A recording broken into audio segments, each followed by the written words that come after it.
রাজধানীর Bailey road থেকে সাবেক মন্ত্রী আসাদুজ্জামান নূর ও সেগুনবাগিচা থেকে প্রতিমন্ত্রী মাহবুব আলী গ্রেফতার। পাচারকৃত অর্থ ফেরাতে যুক্তরাষ্ট্রের সহায়তা চান ডক্টর ইউনূস, $20 কোটি সহায়তার চুক্তি সই। দায়িত্বশীলদের বক্তব্য ঐক্যের জন্য উপযোগী নয় ফখরুল, সংস্কারের পরে দ্রুত নির্বাচনের আহ্বান। সোমবারও দেশের 4 বিভাগে ভারী বৃষ্টি হতে পারে বলছে আবহাওয়া অফিস, রোববার দিনভর ভোগান্তি।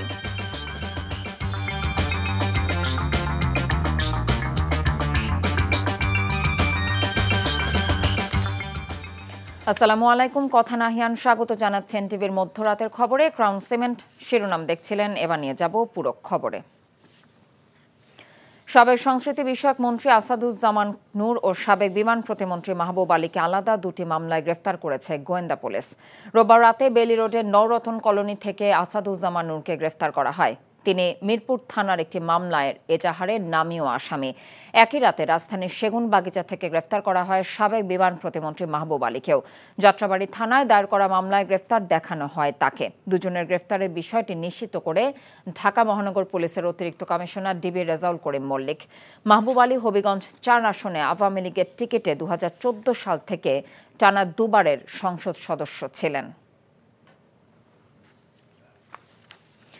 এদিকে রাজধানীর আদাবর থানায় হত্যা মামলায় গ্রেফতার সাবেক জনপ্রশাসন মন্ত্রী ফরহাদ হোসেনের 5 দিনের রিমান্ড মঞ্জুর করেছে আদালত। রোববার দুপুরে তাকে আদালতে হাজির করে মামলার তদন্তকারী কর্মকর্তা 7 দিনের রিমান্ড চেয়ে আবেদন করেন। শুনানি শেষে ঢাকার অতিরিক্ত chief metropolitan magistrate Mohammad Sanaullah তার 5 দিনের রিমান্ড মঞ্জুর করেন। এর আগে শনিবার মধ্যরাতে রাজধানীর ইস্কাটন এলাকা থেকে ফরহাদ হোসেনকে গ্রেফতার করেছে র্যাব। বৈষম্য বিরোধী আন্দোলনের সময় পোশাক শ্রমিক রুবেল হত্যা মামলায় গ্রেফতার দেখানো হয় সাবেক এই মন্ত্রীকে। পরে তাকে আদাবর থানায় হস্তান্তর করা হয়। দেশ পুনর্গঠনে গুরুত্বপূর্ণ সংস্কার এবং পাচারকৃত অর্থ ফিরিয়ে আনতে যুক্তরাষ্ট্রের সহায়তা চেয়েছেন প্রধান উপদেষ্টা ডক্টর মোহাম্মদ ইউনূস। সফররত মার্কিন যুক্তরাষ্ট্রের উচ্চ পর্যায়ের প্রতিনিধি দলের সাথে রোববার বৈঠকে তিনি এই সহায়তা চান। এর আগে অর্থ উপদেষ্টা ডক্টর সালেউদ্দিন আহমেদের সাথে বৈঠকে $20 কোটি সহায়তার চুক্তি স্বাক্ষরিত হয়। ব্রিফিংয়ে ইউএসএআইডির সহকারী ব্যবস্থাপক অঞ্জলি কৌর জানিয়েছেন, আর্থিক খাতের সংস্কার এবং উন্নয়ন সহায়তায় এই চুক্তি সই হয়েছে। শফি মাহমুদ সাগরকে সাথে নিয়ে রিপোর্টে জানাচ্ছেন মুকসিমুল হাসান। বাংলাদেশের রাজনৈতিক পট পরিবর্তনের পর অন্তর্বর্তীকালীন সরকারের প্রধান উপদেষ্টার দায়িত্ব নেওয়া ডক্টর মোহাম্মদ ইউনূসের সাথে সাক্ষাৎ করতে 20টি স্নাত সকালে তার সরকারি বাসভবন যমুনায় যান সফররত মার্কিন যুক্তরাষ্ট্রের উচ্চ পর্যায়ের প্রতিনিধি দল। 6 সদস্যের প্রতিনিধি দলটির সাথে প্রায় 1 ঘণ্টা বৈঠক করেন প্রধান উপদেষ্টা।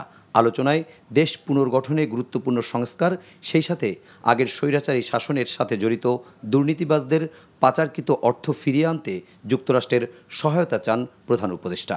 ঘণ্টাব্যাপী বৈঠকে আর্থিক ও অর্থনৈতিক সংস্কার, বিনিয়োগ, শ্রম সমস্যা, রোহিঙ্গা সংকট এবং জাতিসংঘের সাধারণ পরিষদের অধিবেশনে প্রধান উপদেষ্টার নিউ ইয়র্ক সফর নিয়েও আলোচনা হয়। এর আগে সকালে রাষ্ট্রীয় অতিথি ভবন পদ্মায় অর্থ উপদেষ্টা ডক্টর সালেহ উদ্দিন আহমেদের সাথে বৈঠক করেন মার্কিন যুক্তরাষ্ট্রের প্রতিনিধি দলটি। বৈঠক শেষে ব্রিফিংয়ে ইউএসএআইডির সহকারী ব্যবস্থাপক অঞ্জলি কৌর জানান, দীর্ঘদিনের বিশ্বস্ত উন্নয়ন সহযোগী হিসেবে বাংলাদেশের সুশাসন প্রতিষ্ঠা, অর্থনৈতিক স্থিতিশীলতা এবং উন্নয়ন সহযোগিতায় একটি চুক্তি সই হয়েছে।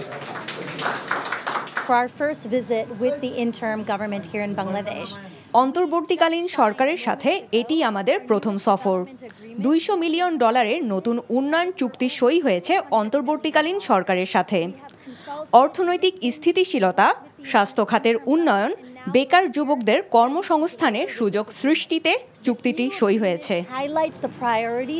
আর অর্থ উপদেষ্টা ডক্টর সালেহ উদ্দিন আহমেদ জানান, কর ব্যবস্থাপনা এবং পাচারকৃত অর্থ দেশে ফিরিয়ে আনতে যুক্তরাষ্ট্র কিভাবে সহযোগিতা করতে পারে তা নিয়েও আলোচনা হয়েছে মার্কিন প্রতিনিধি দলটির সাথে।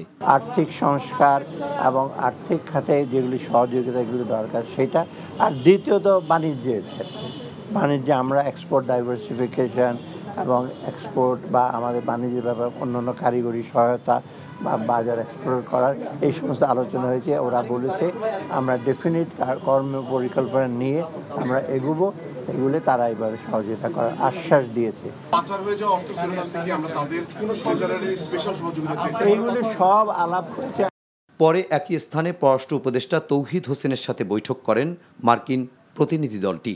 আলোচনায় বাংলাদেশের অর্থনৈতিক কর্মকাণ্ড সম্প্রসারণ, জলবায়ু পরিবর্তনের ঝুঁকি মোকাবেলায় সহায়তা করতে যুক্তরাষ্ট্র আশ্বাস দেয়।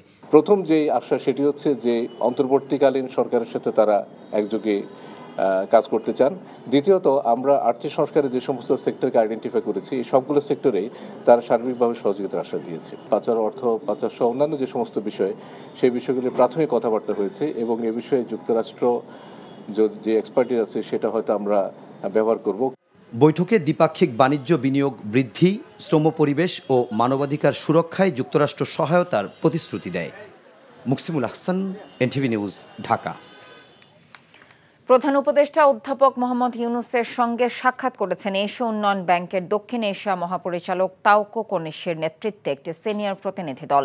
প্রধান উপদেষ্টার সরকারি বাসভবন রাষ্ট্রীয় অতিথি ভবন যমুনায় রোববার অনুষ্ঠিত সাক্ষাতে এডিবির মহাপরিচালক বলেন, গুরুত্বপূর্ণ কাঠামোগত সংস্কার শুরু করার জন্য অন্তর্বর্তীকালীন সরকারকে সহায়তা করতে আগ্রহী তারা। অর্থনীতিকে স্থিতিশীল করার প্রচেষ্টা জোরদার করায় বাংলাদেশের নীতিভিত্তিক ঋণ দেওয়ার সুযোগ রয়েছে। বৈঠকে সরকারের সদ্য চালু হওয়া আর্থিক খাতের সংস্কার, ট্যাক্স ডেটা ডিজিটালাইজেশন, ডেটা স্বচ্ছতা, জ্বালানি, বেসরকারি খাত এবং বিনিয়োগের মতো গুরুত্বপূর্ণ অর্থনৈতিক বিষয় নিয়ে আলোচনা হয়।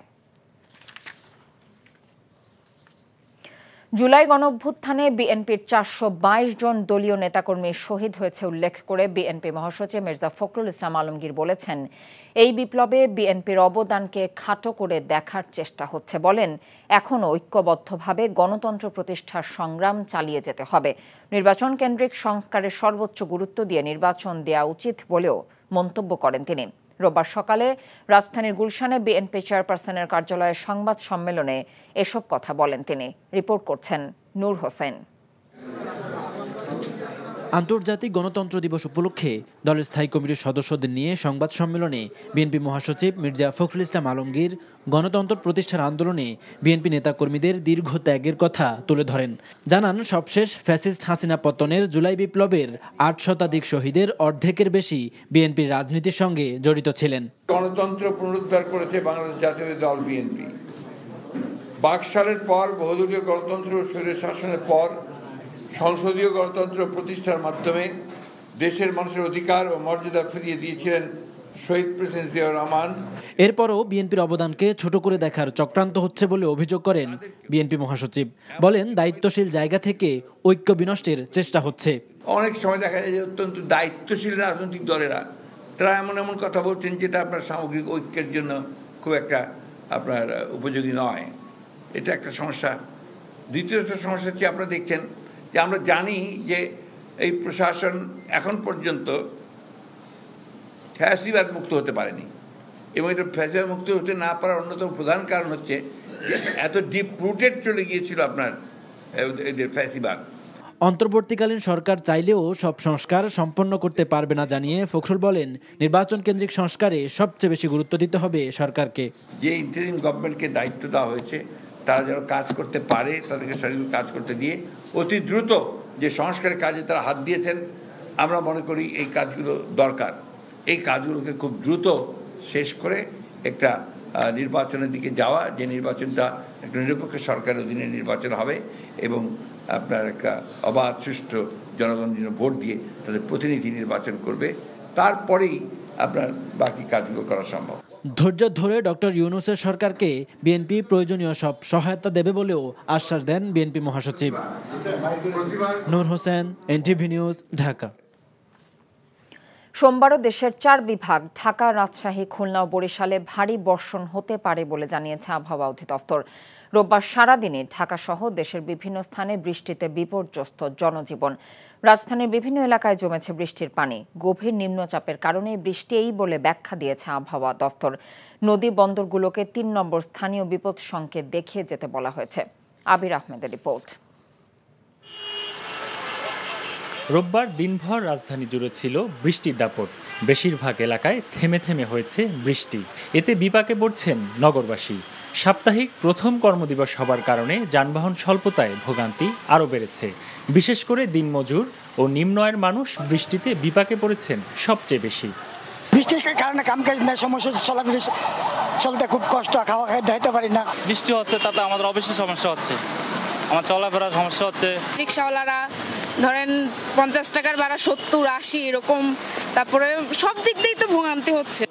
মঙ্গলবার পর্যন্ত বৃষ্টি হবার সম্ভাবনার কথা জানিয়েছে আবহাওয়া অফিস। বর্তমানে এর অবস্থান হচ্ছে গাঙ্গেয় পশ্চিমবঙ্গ এলাকায় এটা অবস্থান করছে। এই গভীর গভীর নিম্নচাপের প্রভাবে কিন্তু এই বৃষ্টিটা হচ্ছে এবং আজকের সারাদিনে এই বৃষ্টিপাতের প্রভাবটা থাকবে এবং আগামীকালকে থেকে কিন্তু বৃষ্টিপাতটা অনেকটা কমে আসবে। এদিকে রাজশাহী, পাবনা, চট্টগ্রাম এবং কক্সবাজার সহ 15টি জেলার উপর দিয়ে দক্ষিণ অথবা দক্ষিণ পূর্ব দিক থেকে ঘন্টায় 45 থেকে 60 কিলোমিটার বেগে অস্থায়ীভাবে দমকা অথবা ঝড়ো হাওয়া বয়ে যেতে পারে। এছাড়া মৌসুমি বায়ু বাংলাদেশের উপর সক্রিয় এবং উত্তর বঙ্গোপসাগরে প্রবল অবস্থায় রয়েছে বলে জানিয়েছে আবহাওয়া অফিস।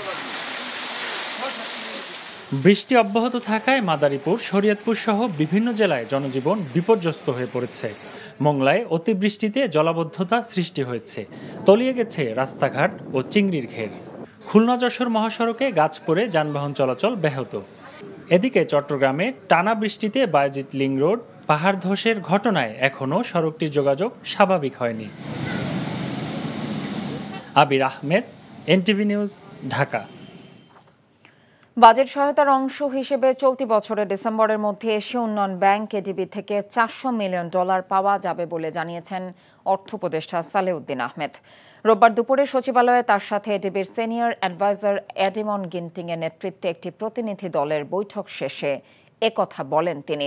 এছাড়া ব্যাংক সহ অর্থনীতির বিভিন্ন খাতে সংস্কারের অংশ হিসেবে আগামী বছরের মার্চের মধ্যে আরও $500 মিলিয়ন সহায়তা মিলতে পারে বলেও জানিয়েছেন উপদেষ্টা। জলবায়ু পরিবর্তন সহ অন্যান্য প্রকল্প এবং ব্যবসা বাণিজ্যের বিভিন্ন ক্ষেত্রে আগের মতোই সহায়তার আশ্বাস মিলেছে বলেও জানিয়েছেন তিনি।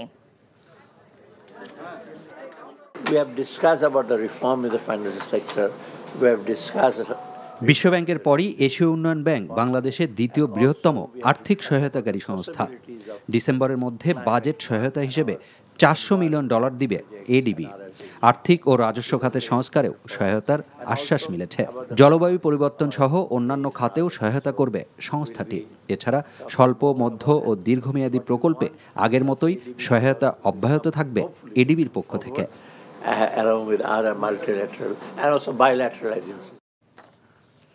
বাংলাদেশ ব্যাংকের গভর্নর ডক্টর আহসান এইচ মনসুরের সাথে বৈঠক করেছেন বাংলাদেশ সফররত উচ্চ পর্যায়ের মার্কিন প্রতিনিধি দলের সদস্যরা। রোববার বিকেলে প্রতিনিধি দলটি মতিঝিলে বাংলাদেশ ব্যাংকের কার্যালয়ে যায়। 5 সদস্যের প্রতিনিধি দলের নেতৃত্বে ছিলেন যুক্তরাষ্ট্রের অর্থ বিভাগের সহকারী আন্ডার সেক্রেটারি ব্রেন্ট নেইম্যান। গভর্নরের সাথে ঘণ্টাব্যাপী চলা এই বৈঠকে বাংলাদেশের আর্থিক খাতের বর্তমান পরিস্থিতি নিয়ে আলোচনা হয়। এ সময় বাংলাদেশের সামষ্টিক অর্থনৈতিক উন্নয়নে যুক্তরাষ্ট্র সব ধরনের সহযোগিতা করবে বলে আশ্বাস দেন মার্কিন প্রতিনিধি দলের সদস্যরা। মুক্তিযোদ্ধা কোটায় চাকরিরতদের তালিকা যাচাই বাছাই চলছে জানিয়ে মুক্তিযুদ্ধ বিষয়ক উপদেষ্টা ফারুক আজম বলেছেন, বাছাই শেষে প্রয়োজনীয় ব্যবস্থা নেওয়া হবে। রোববার সকালে উপদেষ্টার সাথে বাংলাদেশে নিযুক্ত অস্ট্রেলিয়ার হাইকমিশনারের সৌজন্য সাক্ষাৎ শেষে এক প্রশ্নের জবাবে একথা বলেন তিনি। প্রকৃত মুক্তিযোদ্ধা না হয়েও তালিকায় যাদের নাম রয়েছে যাচাই সাপেক্ষে তাদের বিরুদ্ধেও ব্যবস্থা নেওয়া হবে বলে জানিয়েছেন উপদেষ্টা। ভুয়া মুক্তিযোদ্ধা বিষয়ক 3000-এর বেশি মামলা আছে। অনেকে আবার রিট করে সুযোগ সুবিধা পাচ্ছেন বলেও জানিয়েছেন তিনি। এক প্রশ্নের জবাবে তিনি বলেন, 17 সেপ্টেম্বর আন্তঃমন্ত্রণালয় বৈঠকে সাম্প্রতিক বন্যায় ক্ষয়ক্ষতির পূর্ণাঙ্গ তথ্য পাওয়া যাবে।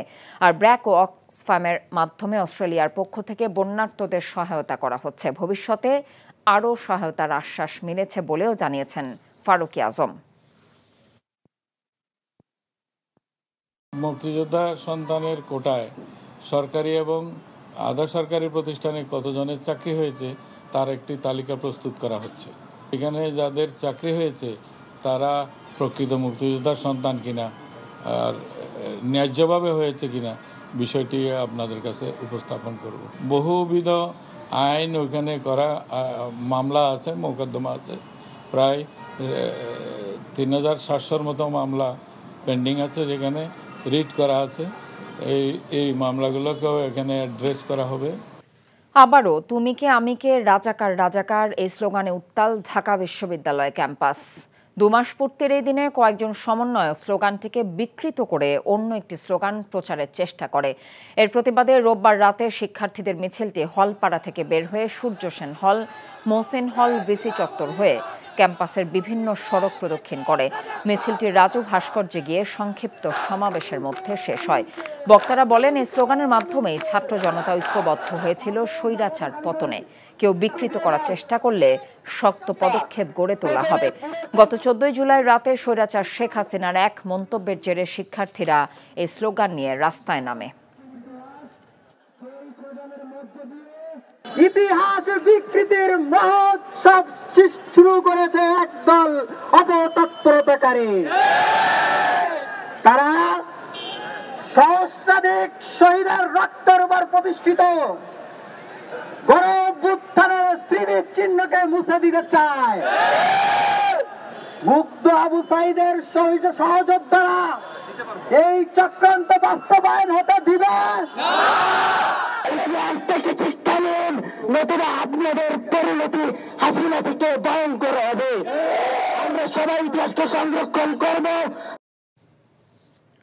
আজ 12ই রবিউল আউয়াল, পবিত্র ঈদে মিলাদুন্নবী।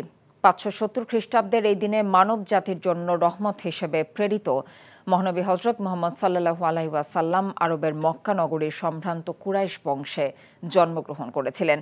পবিত্র দিন উপলক্ষে ইসলামিক ফাউন্ডেশন বাংলাদেশের উদ্যোগে বিভিন্ন কর্মসূচি গ্রহণ করা হয়েছে। এই উপলক্ষে রাষ্ট্রপতি মোহাম্মদ শাহাবুদ্দিন এবং প্রধান উপদেষ্টা ডক্টর মোহাম্মদ ইউনূস পৃথক বাণী দিয়েছেন বিএনপির ভারপ্রাপ্ত চেয়ারম্যান তারেক রহমান সহ বিভিন্ন রাজনৈতিক দল। ধর্মীয় ভাব গাম্ভীর্যের সঙ্গে যথাযথ মর্যাদায় পবিত্র ঈদে মিলাদুন্নবী পালনের জন্য সরকার, বিভিন্ন রাজনৈতিক দল ও সংগঠন নানা কর্মসূচি হাতে নিয়েছে। এসব কর্মসূচির মধ্যে রয়েছে মহানবী সাল্লাল্লাহু আলাইহি ওয়াসাল্লামের জীবনী নিয়ে আলোচনা এবং দোয়া মাহফিল। সরকারের তরফে নিরাপত্তা নিশ্চিত করার আশ্বাসে রোববার খুলেছে শিল্পাঞ্চল আশুলিয়ার অনির্দিষ্টকালের জন্য বন্ধ ঘোষিত তৈরি পোশাক কারখানা। তবে নিরাপত্তা সহ নানা ইস্যুতে বন্ধ রয়েছে 18টি কারখানা। এছাড়াও 2টি কারখানায় বেতন ভাতা বাড়ানোর দাবিতে কাজ বন্ধ রেখে বিক্ষোভ শেষে হাজিরা দিয়েই বের হয়ে যায় শ্রমিকরা। এদিকে শিল্পাঞ্চল ঘিরে বাড়ানো হয় যৌথ বাহিনীর সমন্বয়ে পুলিশ, আর্মড পুলিশ, শিল্প পুলিশ, র্যাব, বিজিবি ও সেনা সদস্যদের তৎপরতা। শিল্পাঞ্চলে চলমান পরিস্থিতি পর্যালোচনায় আশুলিয়ার বিভিন্ন তৈরি পোশাক কারখানা পরিদর্শন করেছেন কর্মকর্তারা। শ্রম কর্মসংস্থান মন্ত্রণালয়ের অতিরিক্ত সচিব মোহাম্মদ সবুর হোসেনের নেতৃত্বে 12 সদস্যের কমিটি তৈরি পোশাক কারখানার মালিক ও শ্রমিকদের সঙ্গে কথা বলেন।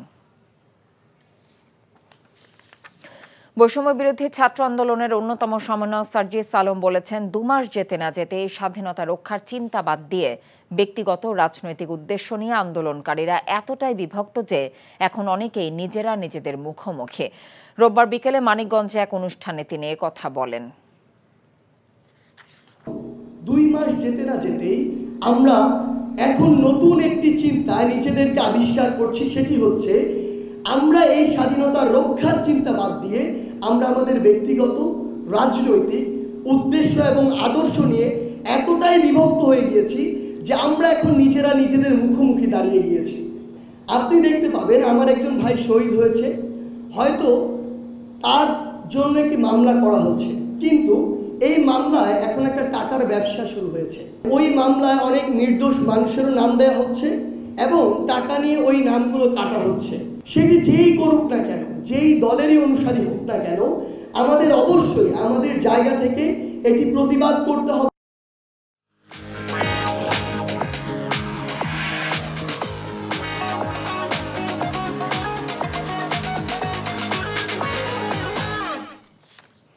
এবারে নগদ নিবেদিত অর্থনীতির খবর।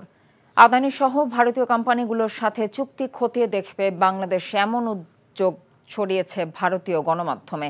স্ক্রল.ইন এবং ইন্ডিয়ান এক্সপ্রেস জানিয়েছে, 2017 সালে আদানি পাওয়ারের সাথে বাংলাদেশের গোপন বিদ্যুৎ চুক্তি, যার ফলে ঝাড়খণ্ডে নির্মিত হয় আদানির কয়লা ভিত্তিক গড্ডা পাওয়ার প্ল্যান্ট। আদানির সাথে চুক্তিতে বাংলাদেশ থেকে $10 বিলিয়ন বিনিয়োগ নেওয়া হয়। বিদ্যুৎ উৎপাদনের জন্য কয়লার দাম ধরা হয়েছে অস্ট্রেলিয়ার 1 নম্বর কয়লার মূল্য অনুসারে, আর সেই দাম বাংলাদেশ আদানিকে পরিশোধ করবে মার্কিন ডলারে। এছাড়া বিদ্যুতের আমদানির জন্য বাংলাদেশকে ইউনিট প্রতি দিতে হবে রেকর্ড 14 টাকা, অথচ ভারত থেকে অন্য চুক্তিতে বিদ্যুৎ আনলে খরচ পড়ে অর্ধেকেরও কম। তাই এই চুক্তিটি বাংলাদেশের অন্তর্বর্তী সরকার খতিয়ে দেখে নতুন সিদ্ধান্ত নেবে। ফিনান্সিয়াল টাইমস বলছে বাংলাদেশের কাছে 4,000 কোটি রুপি আদানির বাকি রয়েছে, তা পরিশোধ করতে বাংলাদেশ সরকারকে চিঠি দিয়েছে আদানি গ্রুপ। রাজধানীর বেইলি রোড থেকে সাবেক প্রতিমন্ত্রী আসাদুজ্জামান নূর ও সেগুন বাগিচা থেকে মাহবুব আলী গ্রেফতার। পাচারকৃত অর্থ ফেরাতে যুক্তরাষ্ট্রের সহায়তা চান ডক্টর ইউনূস, $20 কোটি সহায়তার চুক্তি সই। দায়িত্বশীলদের বক্তব্য ঐক্যের জন্য উপযোগী নয় বললেন ফখরুল, সংস্কারের পরে দ্রুত নির্বাচনের আহ্বান। সোমবারও দেশের 4 বিভাগে ভারী বৃষ্টি হতে পারে বলছে আবহাওয়া অফিস, রোববার দিনভর ভোগান্তি। এই ছিল মধ্যরাতের খবরে। এই খবরের ভিডিও সহ আপডেট জানতে ভিজিট করুন এনটিভি অনলাইন www.ntvbd.com। এছাড়াও এনটিভি জনপ্রিয় সব অনুষ্ঠান ও খবরের আপডেট জানতে ভিজিট করুন আমাদের ইউটিউব এবং ভেরিফাইড ফেসবুক পেজ। সকাল 7:30টায় সকালের খবর দেখার আমন্ত্রণ রইল। এতক্ষণ সাথে থাকার জন্য ধন্যবাদ সবাইকে।